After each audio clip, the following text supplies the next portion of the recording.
É uma tendência mundial diminuir o número de veículos circulando pelas ruas e dar preferência ao transporte coletivo, ao deslocamento a pé ou então de bicicleta. Uma economia de recursos, de tempo perdido no trânsito e que ainda ajuda a diminuir a emissão de gases poluentes na atmosfera. Seguindo essa tendência, o Plano de Mobilidade Urbana aqui do município tem uma série de metas para incentivar os condutores a deixarem o carro na garagem. Nessa última reportagem, a gente mostra para você o que os pedestres e os ciclistas podem esperar para os próximos anos. E essa viagem para um futuro não tão distante começa agora. O ano é 2025, data em que todos os objetivos do Plano de Mobilidade Urbana já foram alcançados. Nessa Chapecó do futuro, o pedestre tem mais espaço e segurança para circular. Os carros começam a ser deixados na garagem, já que o centro da cidade já não tem mais tanto lugar para eles. Por isso, muitos optam pelo transporte coletivo, que agora está mais ágil, mais moderno. A bicicleta também caiu de vez no gosto dos moradores. Com faixas exclusivas para elas, ficou bem mais fácil e seguro de pedalar. Mas para chegar até aqui, precisamos voltar ao presente, para entender os desafios que ainda temos pela frente. Hoje, Chapecó tem em torno de 205 mil habitantes. O número de veículos chega a 155 mil. Ele é o meio de transporte mais utilizado pela população, não importando a distância do deslocamento. Com tanto veículo nas ruas, o motorista precisa ter paciência, principalmente nos horários de maior movimento, como depois do almoço e no fim da tarde. E no meio de todo esse trânsito estão os pedestres, que nem sempre encontram sinalização e espaços seguros para andar. Tá muito difícil. O que está faltando assim? Faixa, calçada, né? Tá faltando muita coisa. As queixas são comuns por aqui. Muitas ruas, principalmente as mais afastadas do centro da cidade, não têm faixas de pedestres. E quando a travessia existe, ela não oferece nenhuma segurança para quem está a pé. Através do plano, o objetivo é melhorar essa condição, levar as faixas elevadas, como a que existe no calçadão da Avenida Getúlio Vargas, para toda a cidade, além de melhorar a sinalização e os espaços de travessia. Outro grande desafio do projeto é expandir a acessibilidade no município. Hoje, só o centro da cidade atende à maioria dos critérios. Basta sair da área central para encontrar obstáculos pela frente. Isso quando a calçada está lá. Esse cadeirante sabe bem como é isso. Morador da EFAP, ele tem muita dificuldade na hora de circular pelo bairro. Tarefas que são simples para uma pessoa sem deficiência, como ir ao supermercado, se tornam um desafio para Adir. Para ele sair de casa só acompanhado, porque mesmo em locais onde existem rampas e calçadas adaptadas, as condições não são boas. Não tem acessibilidade, ou quando tem, tá irregular. As pessoas muitas delas tiveram o carinho de fazer a calçada, mas não foi passado as medidas corretas, ou as medidas que tem que ser uma calçada. Hoje muitas calçadas estão tendo que ser removida e fazer adaptada por falta de informações de engenheiros, de órgãos que deveriam fazer essas adaptações legais. A promoção da acessibilidade para pessoas com deficiência, idosos e gestantes segue as normas da Política Nacional de Mobilidade Urbana. O plano estipula um prazo de 10 anos para que todas as vias do município tenham a largura mínima definida por lei, sem obstáculos no caminho e com travessia adequada para os pedestres. As medidas, elas são lei, não é só para Chapecó, ela é mundial, é para todo mundo.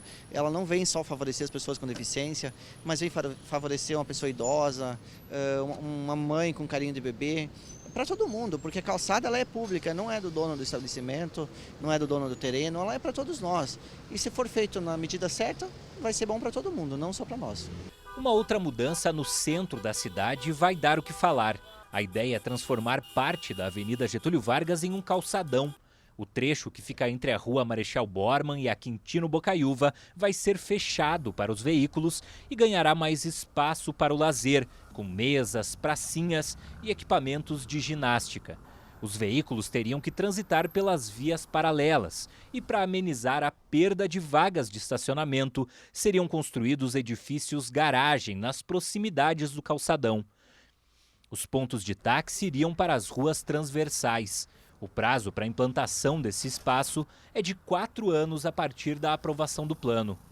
Para esse comerciante, o consumidor pode levar algum tempo até se acostumar com o calçadão, e isso poderia prejudicar as vendas.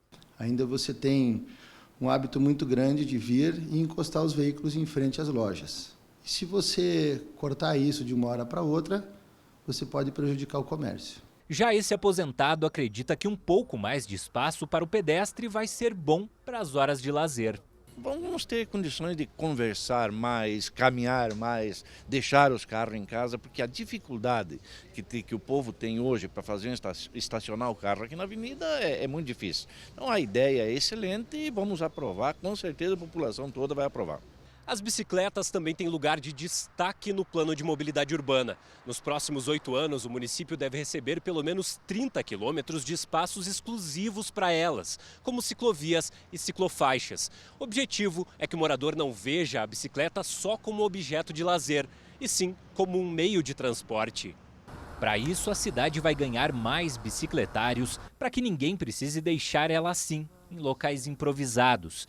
Até os ônibus terão suporte para transportar as bicicletas. A partir da aprovação do plano, os novos loteamentos serão obrigados a ter ciclovias. Alguns até já se adiantaram, como esse aqui no bairro Jardim América.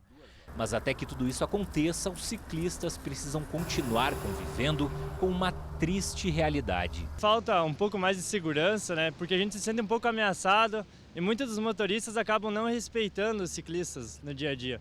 Eles passam, falta bastante com respeito, né? Alguns até respeitam porque ou conhecem algum amigo ciclista ou eles pedalam mesmo. A torcida é que isso mude a partir da aprovação do plano. Ele está dividido em 3 fases. A primeira é a instalação de 12,5 km de vias exclusivas. Nos primeiros 4 anos, elas vão ser levadas a toda a extensão das avenidas Getúlio Vargas, São Pedro e Atílio Fontana. Em 8 anos, as faixas chegarão a 30 km e mais 5 vias. A segunda meta é a implantação de 8 pontos de compartilhamento de bicicletas, onde qualquer um vai poder pegar uma bike e depois deixar ela em outro ponto. Isso deve acontecer ainda nos primeiros 4 anos depois da aprovação do plano. A última meta é que depois desses 4 anos, a bicicleta seja responsável por 10% dos deslocamentos menores que 4 quilômetros. Um plano diretor cicloviário também vai ser criado para que essa expansão continue. Hoje, quem pedala em Chapecó não tem escolha e precisa dividir o espaço com pedestres e outros veículos. É isso que Vilmar faz todos os dias. Depois de tirar o uniforme da empresa onde trabalha, ele sobe na bicicleta e pedala cerca de 6 quilômetros. Boa parte do caminho não tem nem acostamento e o trajeto vira uma disputa com as motos. O risco fica ainda maior nos cruzamentos. Em casa, o carro fica guardado na garagem e só sai em dia de chuva. É assim há 18 anos e, apesar dos perigos do trajeto, Vilmar não troca a bicicleta por nada. No começo eu não tinha carro, né? E agora, depois eu comprei o carro e ia só de chuva. Assim, mas o dia que precisa vai para a cidade e coisa, né? Mas por causa de fazer física e coisa, e me faz muito bem também. E para dormir de noite e coisa é outra coisa. E fico 2 dias sem de bicicleta, já me parece que é uma coisa que me falta. Com o plano de mobilidade urbana, Chapecó caminha, pedala e roda em direção a um futuro mais seguro, sustentável e democrático. E quem sabe lá na frente, quando as mudanças forem concluídas, mais gente não resolve fazer como Vilmar.